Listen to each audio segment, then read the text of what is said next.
Well, thank you all for being here today, and I want to thank all of my colleagues who are true leaders in the area of gun violence prevention for being here.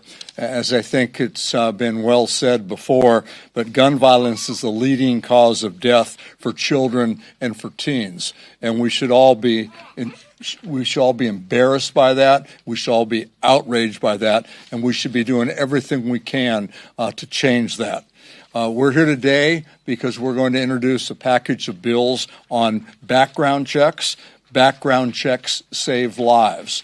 We have a couple of examples of exactly how that's happened, how important that is. You'll hear about that. One in Boulder, Colorado, where background checks prevented a violent individual from getting a gun. He resorted to other types of mayhem. No one died. People were injured, but had that person been able to get his hands on guns, it would have been a lot worse. People most certainly would have died. We'll also hear about a Michigan example where someone had planned to shoot up a Jewish daycare center, but because of background checks, that person was stopped from getting a gun.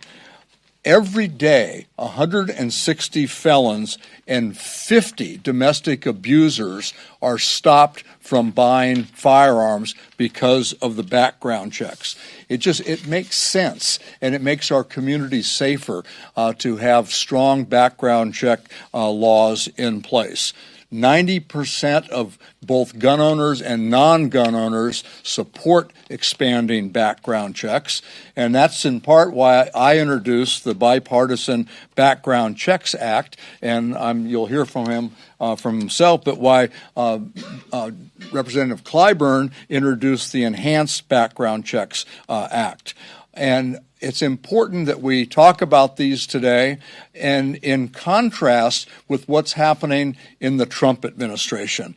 They are trying to take us back in time. We've made some good progress in the gun violence prevention space, the community violence intervention funding. The Trump administration is pulling back. They're trying to legalize machine guns, legalize silencers. They've closed the White House Office of Gun Violence Prevention. All of these things help save lives, and that's what we are all here in support of. So I'd like to turn it over to Representative Jim Clyburn, who's been just a stalwart on this issue. Jim? Thank you very much, Representative Thompson. Representative Thompson mentioned the effectiveness of background checks in the instances where they worked. Well, we've had background checks for a long, long time, but the question is, some of it just have not been effective.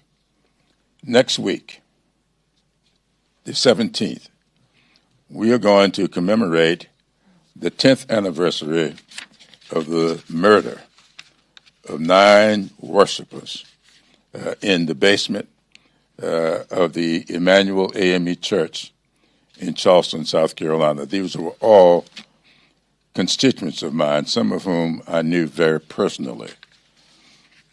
In the days before this event, a young man went into a gun shop and attempted to purchase a gun. Under our current laws, all he had to do was to wait 3 days, and if nothing turned up, he could get the gun. He waited the 3 days, and nothing turned up. He went back, and he got the gun. The problem is, the FBI has investigated, and if we had in our law and enhance background check, we may have prevented the murder of 9 people. Now, why didn't they catch it? It's because all they had to do was wait 3 working days. And somebody, I don't know whether it was intentional or not, the addresses did not line up. He purchased a gun in West Columbia, and according to my understanding, his address was in Columbia, 2 different cities. They caught it. But when they caught it, 5 days had expired, and he was able to take advantage of the 3 days. My bill will close that loophole. This enhanced background checks act would eliminate the 3-day period and establish in its place a process that would take 10 days for one to wait. And if at the end of the 10 days you could, and it's still not complete, you could go back. And another 10-day period will take place before you can purchase the gun. Now, I just have to say this. When you're this close to an issue, when you have friends, when you've grown up in a parsonage as I grew up, and you go to Bible study as many times as I've gone to Bible study, and you know that those 9 souls were doing, were involved in the process that brings out the best in all of us. And to invite someone into their midst, this young man was no stranger to this Bible study. He had cased the church, he had researched the church, and he picked this church because of its history. He wanted to start, in his words, a race war. And he went to the most historic African-American church in Charleston, South Carolina, Emmanuel AME Church, to carry out his mission. He sat there with them as they studied Scripture. And when they bowed their heads to say a closing prayer, he pulled out this gun that he had gotten and murdered them. A background check of the kind we are talking about here today would have prevented that, because he never would have gotten the gun, because in the 5th day they found what the error was. And so I think it is fitting and proper for us to visit these 2 pieces of legislation, pass them into law. It will not keep any law-abiding citizens from getting a gun. Over 92% of all background checks are completed within the 3-day period. This would only affect 8% of the people who attempted to purchase a gun. And to me, that is not an undue burden on the American citizens, especially those who are law-abiding. And I would like now to yield to the leader of the House Democratic Caucus, Hakeem Jeffries. I thank Jim Clyburn, the distinguished gentleman from South Carolina, for yielding and for his leadership. I certainly thank Chairman Mike Thompson and the entire Gun Violence Prevention Task Force for their continuing and steadfast efforts to combat the scourge of gun violence here in the United States of America. As House Democrats, we stand strongly behind the bipartisan background checks legislation and the enhanced background checks legislation that is being introduced here today. These are common sense, life-saving measures designed to improve public safety for everyday Americans all across the country.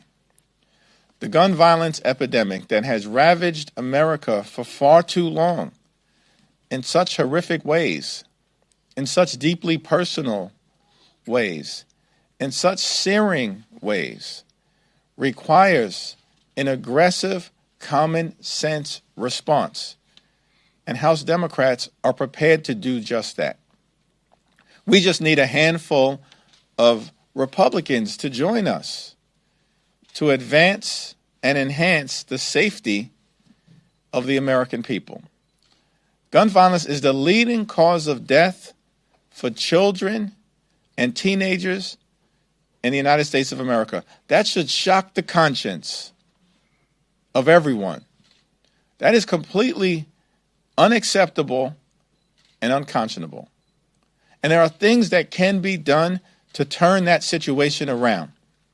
And we should start the bipartisan background checks bill and the enhanced background checks bill. So I'm thankful for the leadership of Mike Thompson, the leadership of Jim Clyburn, and the leadership of the Gun Violence Prevention Task Force. We will continue to press forward with the fierce urgency of now until we crush the gun violence epidemic in the United States of America. It's now my high honor and privilege to yield to a fierce champion on behalf of the gun violence prevention and gun safety effort in the United States of America, the Honorable Lucy McBath. Well, thank you so much, Leader Jeffries. And I want to give, high praise to Representative Mike Thompson and Representative Clyburn for their most critical and important work in these two pieces of legislation.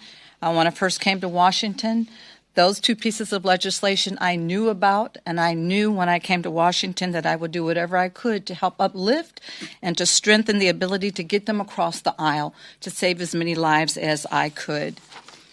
Thank you, Leader Jeffries, Congressman Clyburn, Assistant Leader Neguse, and Congresswoman Dingo, and Congresswoman Peterson for being here. And Chairman Mike Thompson, he has been our fearless leader. He really has been on the forefront every single day, continuing to encourage each of us that are gun sense champions here in Washington to not relent, not bend the knee, and continue to do everything that we can in our power to make sure that we're saving lives.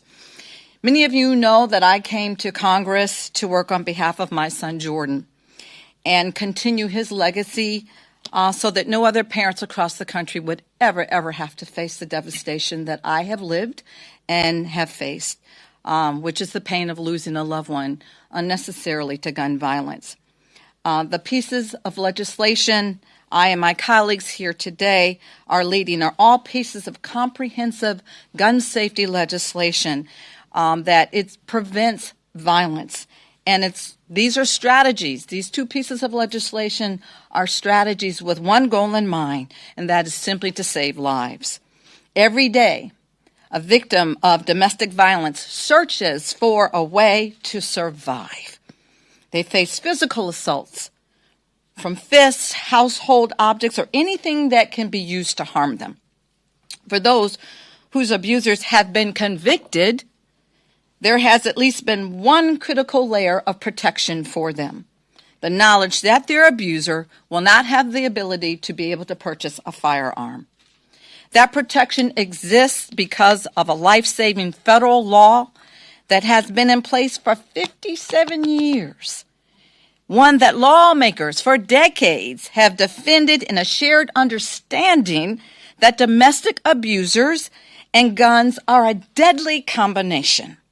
But today, that protection is under threat. A rule proposed by the Trump administration will open a door for known domestic abusers to get firearms without limited checks or without accountability. My colleagues and I in the Democratic Women's Caucus and the Gun Violence Prevention Task Force sent a letter to the Department of Justice imploring them to listen to survivors who are begging that these protections not be overturned.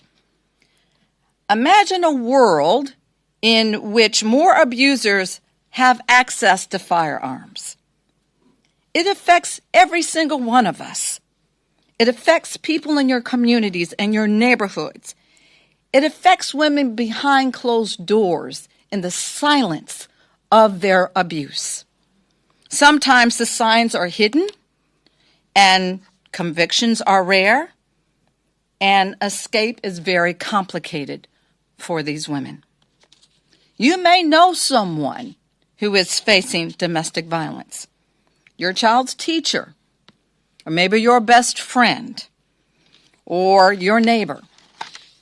It's not enough to hope that they leave the relationship, because oftentimes it's almost impossible for them to leave the relationship. It is not enough to win a conviction, and the Trump administration wants to give gun rights back to these proven abusers. We cannot let dangerous people have access to even more dangerous weapons when they have proven to be a threat to the safety and also even to our law enforcement. Unfortunately, all of these disputes, local officers are called to these addresses. Domestic violence incidents involving a gun are some of the most dangerous, and they say that over and over and over again. Those are some of the most volatile situations that they are called to. The emotion and the volatility during these incidents mean that they can quickly turn deadly. And if a lethal weapon is present, that's even more so. Instead of strengthening background checks and red flag laws to provide tools to our law enforcement, the Trump administration has weakened those crisis response tools that law enforcement needs to be able to use, and they depend on them. And they're drastically cutting funding to police departments, putting our officers at risk as well. I've been the lead sponsor of a bill that provides funding for programs focused on protecting law enforcement and survivors and preventing family violence, including for the National Domestic Violence Hotline. So I thank every one of my colleagues that are standing here today, and those that don't have the ability to stand here but are still fighting on the front lines. Thank you for being here today. Thank you for leading these important pieces of legislation. We are the Gun Sense Democratic Caucus. We are the new gun lobby, and we will help keep the American people safe because our Republican colleagues refuse to do that very thing. Thank you. And at this time, it is my esteemed privilege to call up Representative Debbie Dingell of Michigan. Thank you, Lucy, and thank you to the chair of the Gun Violence Task Force and to my dear friend Jim Clyburn and to everybody who's working on this issue. Gun violence has devastated too many families in every corner of our country. Every day we're faced with questions: when will the next shooting be? Who will be the next target? How many families will experience the indescribable pain of losing a child, a parent, a brother, or a sister? And thoughts and prayers aren't going to prevent the next tragedy. The bills we're talking about today, universal background checks, in addition to safe storage laws and extreme risk protection orders, are all common sense laws that literally save lives. We've seen them work in my home state of Michigan.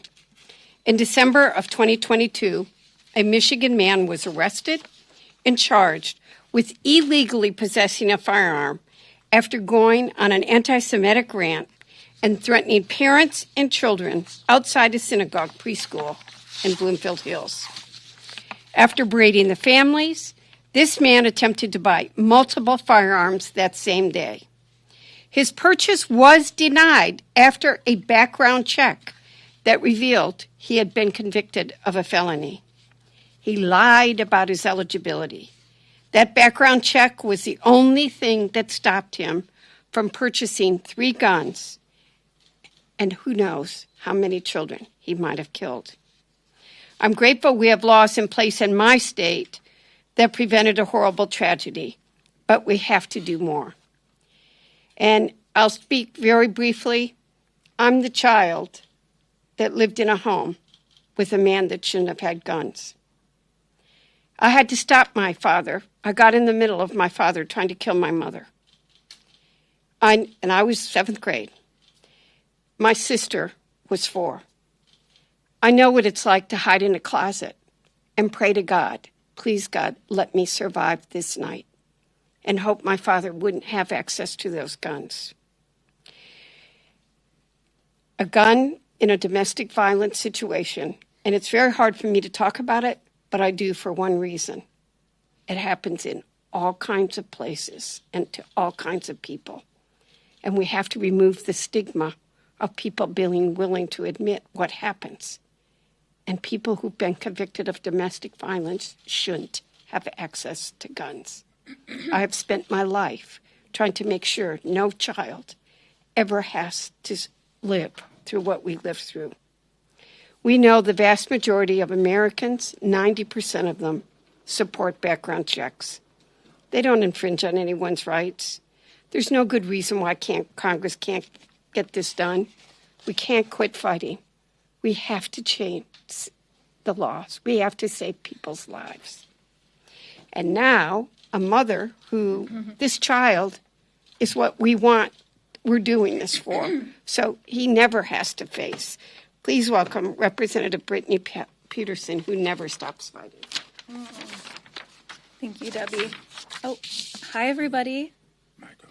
You got Sure. 2 men willing to take. Oh, he's sleeping. He loves it. As long as his arms are big. I love that. I can't wait to tell him one day that Representative Clyburn was holding him at a press conference. But my name's Brittany Peterson. I represent Colorado's 7th Congressional District, and I stand alongside these leaders as a mom. My son Davis is here too, and Sam, and he's waving, and the kids across Colorado, making sure that we do our part to bring these common sense pieces of legislation that will keep guns out of the hands of criminals, the people who we know are a danger, who are convicted and should never have access to guns. Unfortunately, Colorado has experienced the consequences of gun violence. When I was in 11th grade, I was at the neighboring school in Littleton, and that was when the Columbine massacre occurred.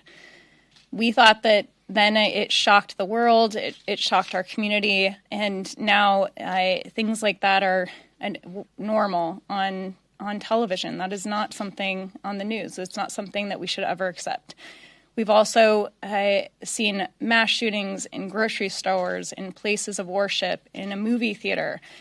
Colorado recently, with the violent attacks that targeted the people who were running to bring back the hostages from Hamas, in targeting that community, the Jewish community, he went to go buy a weapon, and it was because of background checks that he was denied.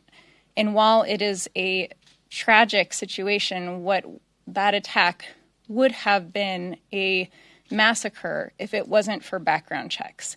And so I'm proud to stand alongside the people who are actually trying to change things here in Washington. I think across the United States, people are furious that we can't come together on something like background checks. Even overwhelmingly, Republicans support this. In Colorado, we believe that you should be able to have a gun as long as you're a law-abiding citizen, and that we should have mechanisms in place to protect people in our community. And we've been able to pass legislation at the state level, and I'm proud to have been a part of that in the legislature. But across the United States, unfortunately, far too many people have been left behind with failed leadership.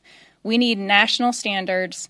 This is absolutely common sense that a weapon that is designed to kill many people within seconds, that you would have to go through a background check. That makes sense, right? So I just want to thank people standing behind me for leading on this for years, continuing this fight, and I hope that the Republicans will join us. Thank you. Well, thank you all. Anyone have any questions? Thank you.